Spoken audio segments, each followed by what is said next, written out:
Hello दोस्तों, कैसे हैं आप? उम्मीद करते हैं बढ़िया होंगे। देखो हमारे पास आज ना एक ये बोर्ड आया है।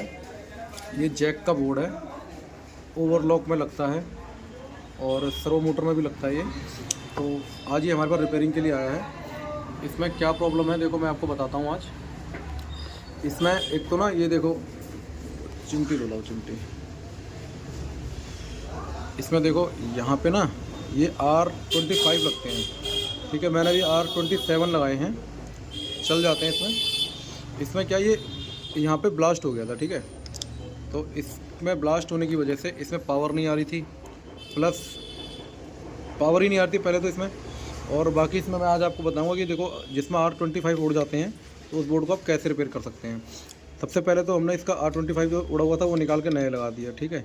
उसके बाद हमने इसकी IGBT सारी निकाल दी है, क्योंकि इसकी सारी IGBT जो है यहाँ पे लगी थी, 6 लगी होती है एक लाइन से, 6 की 6 ख़राब थी, ठीक है। इसका फ्यूज भी यहाँ पे देखो, ये फ्यूज लगा होता है, ये फ्यूज भी इसका डैमेज था, हमने फ्यूज भी चेंज कर दिया। अब इसमें पावर तो आ गई है, लेकिन अभी इसमें क्या है ना, डिस्प्ले पूरी नहीं आ रही, डिस्प्ले इसमें हाफ़ आ रही है। मैं आपको एक बार लगा के दिखाता हूँ कि इसमें डिस्प्ले हाफ़ आ रही है। तो इसमें अब क्या ख़राब हो सकता है, जिसमें R25 उड़ जाता है उसमें क्या है, इसमें यहाँ IC लगी होती है एक 2272, ठीक है। एक यहाँ पे लगी होती है 73892 मोटर ड्राइव चिप जिसे बोलते हैं, वो भी शॉर्ट हो गई थी और ये भी शॉर्ट हो गई थी। उसके बाद इसमें एक ये लगी हुई है 74HC00D, इसमें ये भी शॉर्ट हो गई है। और इसमें ये CPU भी शॉर्ट हो गया है। CPU मैं इसलिए बोल रहा हूँ क्योंकि जिसमें ये उड़ जाता है उसमें CPU लगभग 90% चांस होता है कि चला ही जाता है। और अभी हमने इसे कंफर्म भी कर लिया कि CPU शॉर्ट है या नहीं है। वो कंफर्म ऐसे हुआ है कि हम इसमें जो डिस्प्ले लगा रहे हैं और पावर दे रहे हैं तो डिस्प्ले क्या हाफ़ आ रही है, फुल नहीं आ रही है। मैं आपको दिखा भी देता हूँ एक बार। ये देखो दोस्तों, मैंने इसमें पावर और डिस्प्ले कनेक्ट करी है अभी। तो डिस्प्ले इसमें क्या अभी एक डिजिट आ रहा है, एक नहीं आ रहा है। अगर एक डिजिट आ रहा है और एक नहीं आ रहा तो इसका मतलब ये हुआ कि इसका ये जो CPU लगा हुआ है ये वाला, ये इसका शॉर्ट हो गया है। और ये इसके साथ में ये भी इसके साथ कम होती है, तो ये भी शॉर्ट हो गई। जब CPU शॉर्ट हो गया तो ये 100% है कि ये चली ही जाती है।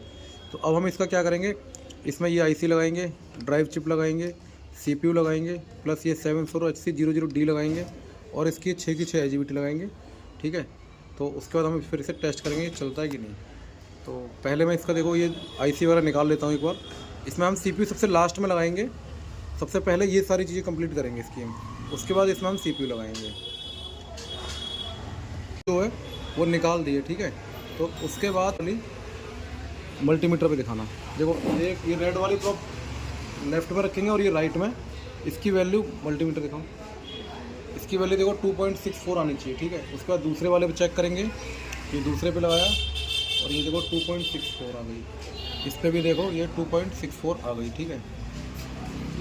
उसके बाद इस पर देखो 2.64 आ गई, इस पर भी 2.64 आ गई और इस पर भी 2. ये ड्राइव चिप और ये 2272, इन्हें लगा के चेक करेंगे एक बार कि हमारी IGBT की वैल्यू सही आ रही है या नहीं आ रही है, ठीक है। तो पहले मैं ये लगा लेता हूँ एक बार। ये देखो ये इसकी 73892 है यहाँ पे, ये देखो, ठीक है। और एक लगेगी इसमें 2272, वो भी मैं निकाल लेता हूँ। ये देखो दोस्तों, एक ये 2272 है हमारी। ये देखो इसमें आपको नंबर क्लियर दिख रहा है। अब देखो ये 2272 हो गई एक हमारी, और ये हो गई हमारी एक 73892, ठीक है। तो ये दोनों मैं लगा लेता हूँ एक बार, फिर दिखाते हैं आपको। तो दोस्तों हमने दोनों IC अपनी इसमें लगा दी हैं।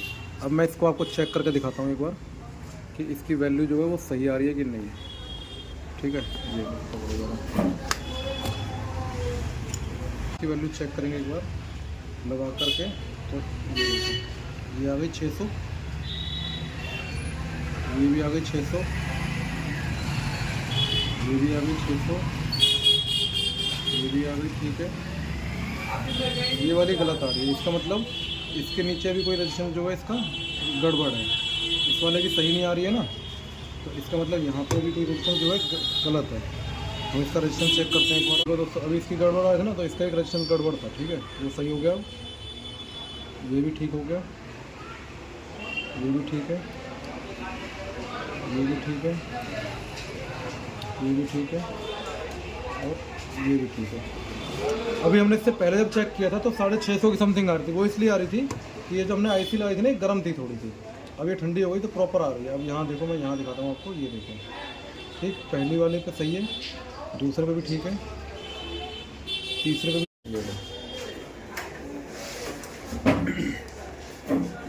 देखो दोस्तों, हमने इसमें अब IGBT सारी लगा दी है। मैं आपको चेक करके दिखा देता हूँ। ये देखो, इसकी वैल्यू सही आ गई। अभी थोड़ी कम आ रही है क्योंकि ये गर्म है इसलिए।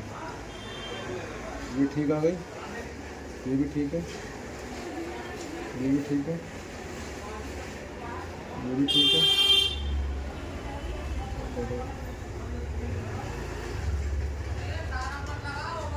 ये भी ठीक है, ये भी ठीक है, और ये भी ठीक है, सारी ठीक है। पहले वाली की वैल्यू अब देखो, ये देखो बढ़ रही है ना, ये ठीक है। अभी थोड़ी ठंडी हो जाएगी ना तो आ जाएगी वैल्यू, अभी गर्म है इसलिए। ठीक है जी, तो ये हमारा IGBT सेक्शन तो हो गया जी क्लियर।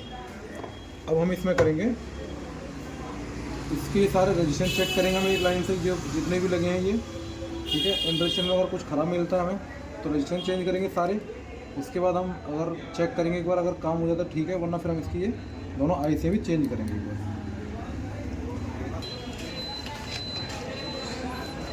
कर ली। देखो दोस्तों, उसके बाद हमने ये रजिस्टर चेक करा। देखो एक ये, इसकी वैल्यू मेक में आ रही है, ये भी ख़राब है। एक ये वाला, ये भी मेक में आ रही है, ये भी ख़राब है। और एक ये वाला, यहाँ पे 1.8K का लगा हुआ है तो ये 79K आ रही है। ये 1K का लगा है तो 1 मेक आ रही है, और ये भी 1K का है तो ये भी मेक में आ रही है। तो हमें ये तीनों रजिस्टर जो है इसके चेंज करने पड़ेंगे। ठीक है, देखो दोस्तों, यहाँ वाले रजिस्टर वाले सारे ओके कर दिए। देखो ये 1K आ रही है वैल्यू। एक ये भी चेंज करा है मैंने 1K। ठीक है, एक ये चेंज करा 182, एक ये चेंज करा 103। ठीक है, ये सारे ओके हो गए हैं। ये 472 है, ये भी ओके हो गया।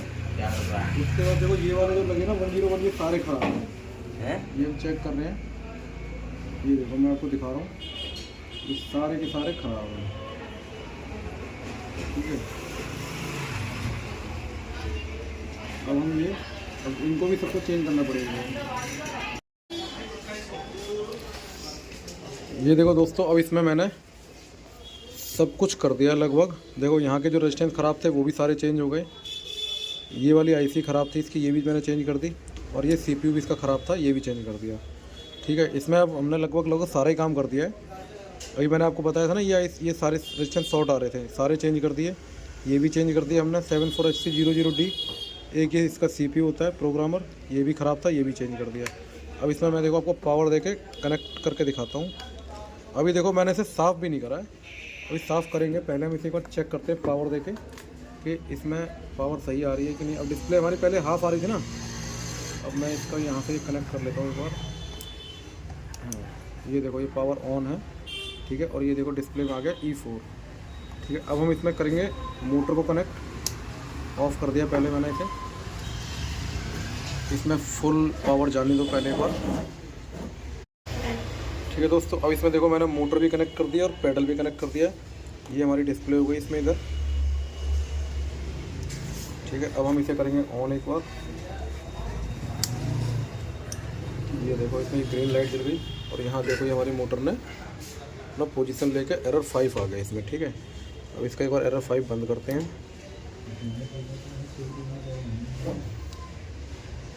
पेडल दबा के रखना ऐसे, ऐसे दबाओ, पेडल दबाओ।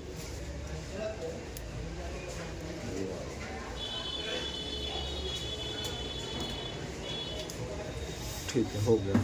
अब हम इसे चलाएंगे। ये इसका एक्सीलेटर इधर यहाँ पे, और ये रही मोटर हमारी।